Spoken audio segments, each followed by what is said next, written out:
అందరికీ praise the lord. ఈరోజు మనము ద్వితీయోపదేశకాండము 15వ అధ్యాయాన్ని ధ్యానం చేసుకుందామండి. దయచేసి వీడియోని అందరికీ షేర్ చేయండి, అలాగే లైక్ చేయండి. దాని ద్వారా అనేక మందికి వీడియో షేర్ అవుతుంది. 15వ అధ్యాయాన్ని ధ్యానం చేసుకుందాం. 7వ సంవత్సరాంతమున విడుదల ఇయ్యవలెను. ఆ గడువు రీతి ఏదనగా తన పొరుగువానికి అప్పిచ్చిన ప్రతి అప్పులవాడు దానికి గడువు ఇయ్యవలెను. అది యెహోవాకు గడువు అనబడును గనుక అప్పిచ్చినవాడు తన పొరుగువానినైనను తన సహోదరునైనను నిర్బంధింపకూడదు. అన్యుని నిర్బంధింపవచ్చును గాని నీ సహోదరుని యొద్దనున్న దానిని విడిచిపెట్టవలెను. నీవు స్వాధీనపరచుకొనున్నట్లు నీ దేవుడైన యెహోవా నీకు స్వాస్యముగా ఇచ్చుచున్న దేశంలో యెహోవా నిన్ను నిశ్చయముగా ఆశీర్వదించును. కావున నేడు నేను నీకు ఆజ్ఞాపించుచున్న ఈ ఆజ్ఞలన్నింటినీ అనుసరించి నడుచుకొనుటకు నీ దేవుడైన యెహోవా మాటను జాగ్రత్తగా వినిన ఎడల మీలో బేదలు ఉండనే ఉండరు. ఏలయనగా నీ దేవుడైన యెహోవా నీతో చెప్పియున్నట్టు నిన్ను ఆశీర్వదించును గనుక నీవు అనేక జనములకు అప్పిచ్చెదవు గాని అప్పు చేయవు, అనేక జనములు ఏలుదువు గాని వారు నిన్ను ఏలరు. నీ దేవుడైన యెహోవా నీకిచ్చుచున్న దేశమందు నీ పురములలో ఎక్కడైనను నీ సహోదరులలో ఒక బేదవాడు ఉండిన ఎడల బేదవాడైన నీ సహోదరుని కరుణింపకుండా నీ హృదయమును కఠినపరచుకొనకూడదు.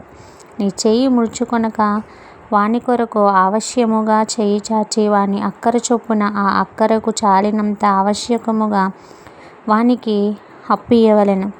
విడుదల సంవత్సరమైన 7వ సంవత్సరమున సమీపమైనదని చెడ్డ తలంపు నీ మనసులో పుట్టక యుండునట్లు జాగ్రత్త పడుము. భేదవాడైన నీ సహోదరుని ఎడల కటాక్షము చూపక నీవు వానికి ఏమీయూ ఇయ్యకపోయిన ఎడల వాడొకవేళ నిన్ను గూర్చి యెహోవాకు మొరపెట్టును, అది నీకు పాపమగును. నీవు నిశ్చయముగా వానికి ఇయ్యవలెను. వానికిచ్చినందుకు మనస్సులో విచారపడకూడదు. ఇందువలన నీ దేవుడైన యెహోవా నీ కార్యములన్నింటిలో నీవు చేయు ప్రయత్నములన్నింటిలోనూ నిన్ను ఆశీర్వదించును. బేదలు దేశంలో ఉండక మానరు. అందుచేత నేను నీ దేశంలోనున్న నీ సహోదరులకు దీనులను బేదలను ఆవశ్యముగా నీ చెయ్యి చాపవలెనని నీకు ఆజ్ఞాపించుచున్నాను.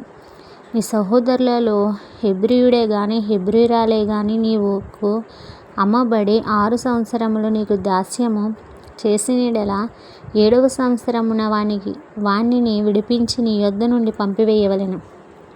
అయితే వాని విడిపించి నీ యొద్ద నుండి పంపివేయునప్పుడు నీవు వట్టి చేతులతో వాని పంపివేయకూడదు. నీవు ఐగుప్తు దేశంలో దాసుడివై ఉన్నప్పుడు నీ దేవుడైన యెహోవా నిన్ను విమోచించినని జ్ఞాపకం చేసుకొని నీ మందలోను నీ కళ్ళములోను నీ ద్రాక్ష గానుగలలోను కొంత ఆవశ్యము వానికి ఇయ్యవలెను.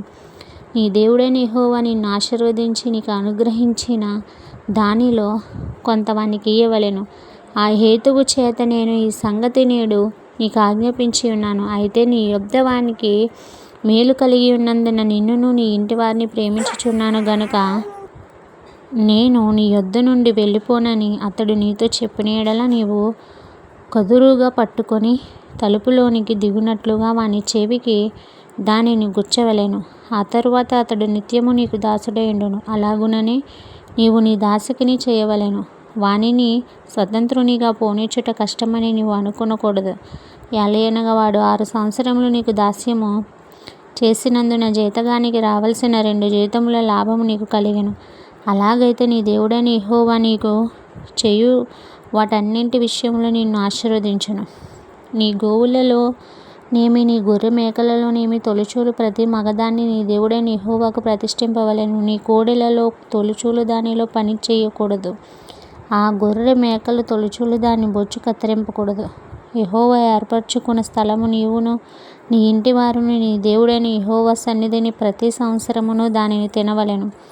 దానిలో లోపము అనగా దానికి కుంటితనమైనను గుడ్డితనమైనను మరి ఏ లోపమైనను ఉండిన ఎడల నీ దేవుడైన యెహోవాకు దాన్ని అర్పింపకూడదు. జింకను దుప్పిని తినినట్లు నీ పురములలో పవిత్రులు దాన్ని తినవచ్చును. వాటి రక్తమును మాత్రం నీవు తినకూడదు. నీళ్ల వలె భూమి మీద దాన్ని పారబోయవలెను. ఇంతటితో ఈ పరిశుద్ధ వాక్యం మనలందరినీ దీవించి ఆశీర్వదించును గాక. ఆమేన్.